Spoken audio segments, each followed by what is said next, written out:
It says that if you wake up and you're a gazelle, you realize if you're going to survive as a gazelle, if you're going to survive, you must outrun the slowest gazelle. In your mind, you're thinking you got to outrun the fastest lion. That's not the truth.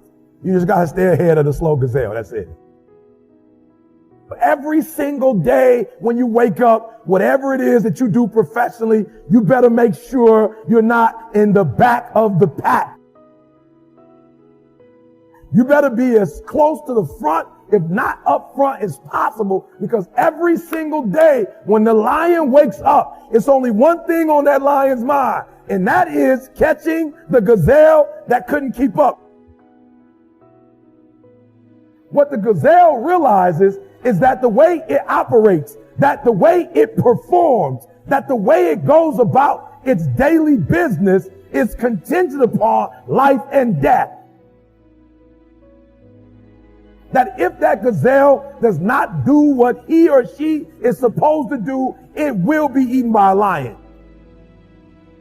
Even if you are a lion and you have the advantage that when the sun comes up, if you are a gazelle or a lion, you better get to running. Because if you are a lion, a gazelle is still not going to come to you and say, just eat me.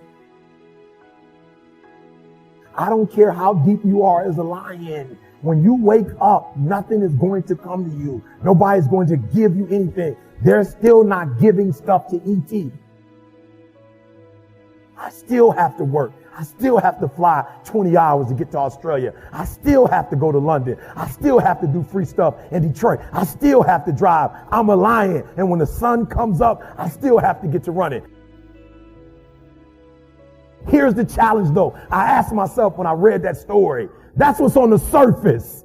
I read it and I started asking myself, E.T., what's the difference between a gazelle and what's the difference between a lion? What's the difference? I know that they're wired differently, but what's the difference? And what I discovered is that the gazelle is running from something. The gazelle is running from something. So as long as the lion is chasing the gazelle is running. But as soon as the lion stops chasing the gazelle, it stops. Courage, strength, leadership, bravery.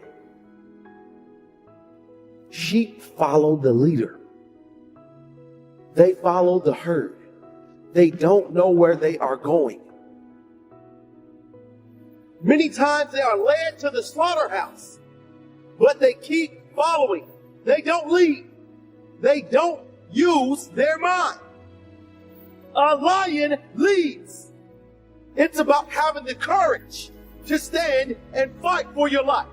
Having the strength to go bravely in your own direction, even if others walk away. You tread your own path. Only you know what's best for you.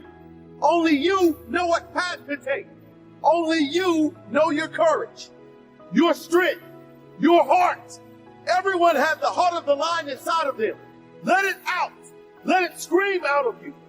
Like the lion, unleash the beast in you. Attitude is what you think, what you do, and what you feel about yourself. Attitude is everything in life. Guess why? Whether you rise or fall, everything is based upon the attitude that you showed up at that moment.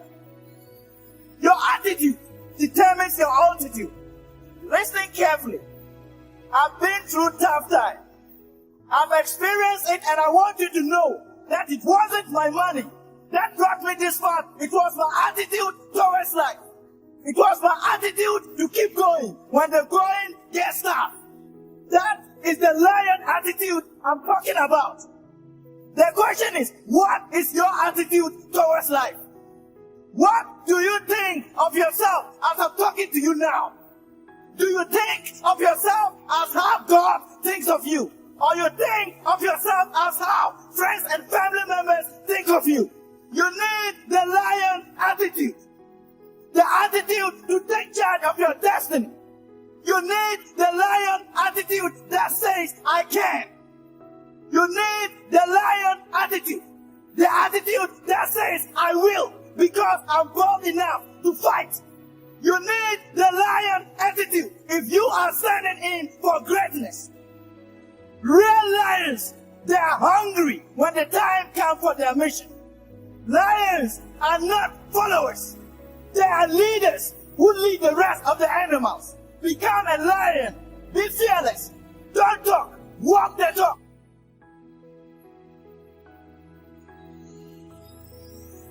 Real lions, they demonstrate who they are. A lion does not seek respect.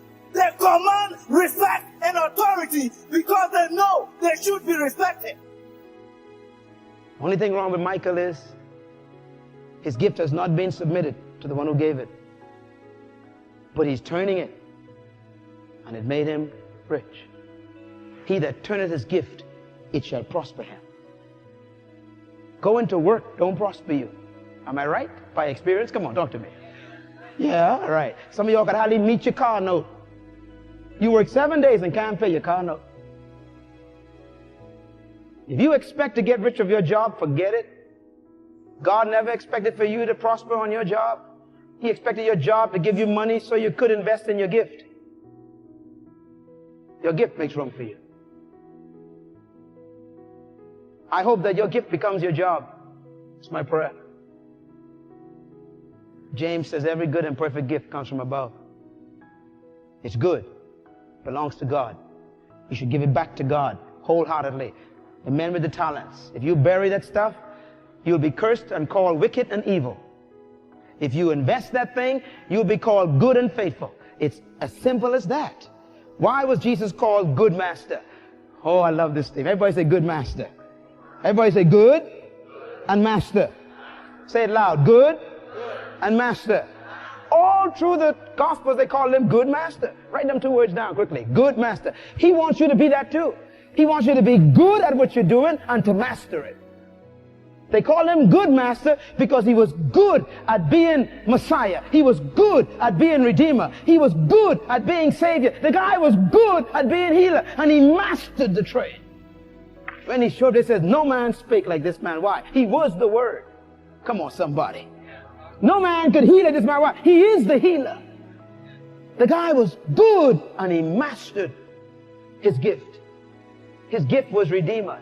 He was even named it. Every time they call him, they were saying Savior. That's the word Jesus meant, Savior. Savior. Some of you need to change your name. Just find your gift and name yourself that. Singer. What are you? Singer. What they call you? Singer. How you feel? Singer. How you smell? Singer. Where you going? Singer. How come you secretary? I'm singer. I'm temporarily secretary on my way to singer. You believe that? That gift will make room for you.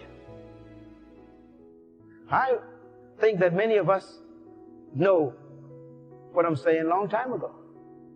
It's just that God sends a message to see if you will make a decision now to do it.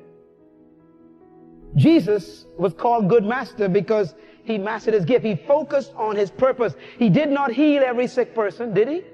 He didn't raise every dead person. I mean, here Jesus in the graveyard only raised one guy.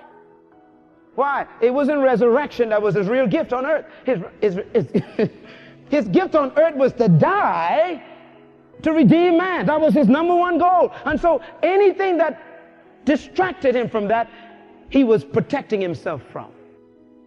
He raised up Lazarus, he said, so that God's glory could be seen as the resurrection. That was it. He didn't need to rise everybody. Just one was enough. But if that was us, yes, sir. All right, Woodlawn Gardens, I'm here.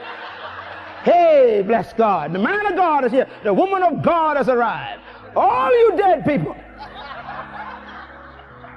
And mess up the whole human race, bringing them back, and ain't nowhere for them to sleep, and nowhere for them to eat. And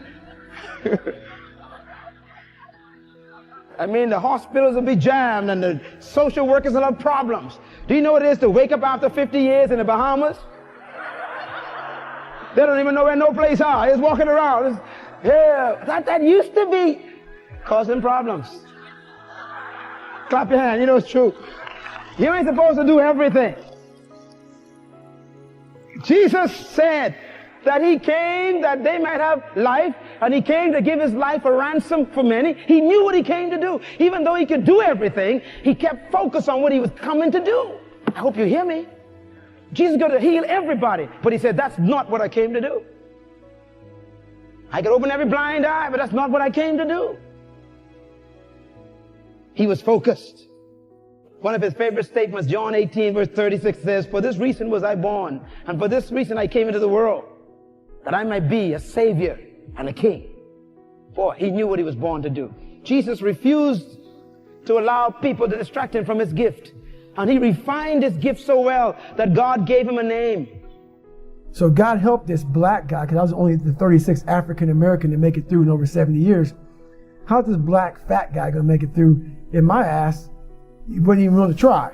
So he's projecting this. So a lot of us who are negative people, all we do is project how we feel on other people. A lot of times I'll be in a 200-mile run or something like that, and I'm all jacked up. Body's broken, mind's broken, spirit's broken. I start to say, what if I can pull this off? When I first walked into the Navy SEAL recruiter's office, he looked at me and said, there's only been 35 African Americans in 70 years make it through. You know what I said to myself? What if I can be the 36th? It's the what if I can pull off a fucking miracle.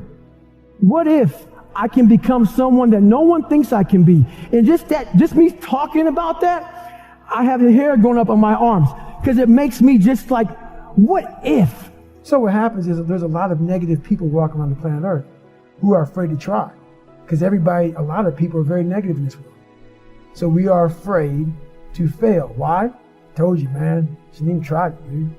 Just chill out, relax. Why are you so crazy? Why are you so obsessed? So all that stuff drives the quitting mind, I call it. The mind wants to quit. The mind's tired. The mind thinks it's very deserving. So the biggest problem in this world is other people, not yourself. It's other people in your head. They are puppet mastering you pretty much on your life.